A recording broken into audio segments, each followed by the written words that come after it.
雖然話排卵期咧係有幾日嘅，咁但係咧我喺排卵期嘅當日去行房，會唔會比較好啲？會唔會最黃金呢？會唔會之後攤耐咗，雖然都可以真係成為呢個受精卵，真係結合到，但係會唔會影響個 BB 嘅發展啊，或者影響嗰個受精卵嘅質素呢？個答案咧係完全唔會影響嘅，因為一粒卵子咧排咗出嚟之後咧，其實就喺個輸卵管嗰度咧就等住嗰個精子，等住遇上佢啦。一般嚟講咧都係12至24個鐘咧，佢嗰個受精能力係最強嘅。咁有啲係勁嘅話咧，就可能可以留到48個鐘都得。但係無論你粒卵子留幾耐，其實咧只要喺呢段時間佢未死，一日未死咧，佢遇到嗰粒精子咧，其實就已經係 OK 噶啦。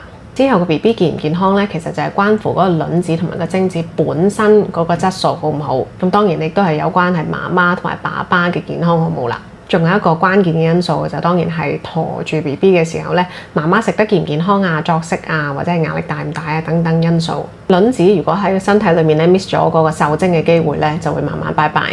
自然咧被身體吸收咗，對媽咪嘅健康啊，同埋下一次受孕嘅機會咧，都係完全冇影響嘅。更加就唔會話會唔會粒卵咧喺個身體裏面等耐咗咧，就會 BB 弱啲。所以大家咧準備懷孕，只需要咧係掌握嗰個黃金嘅排卵時間去行房咧，咁就可以事半功倍啦。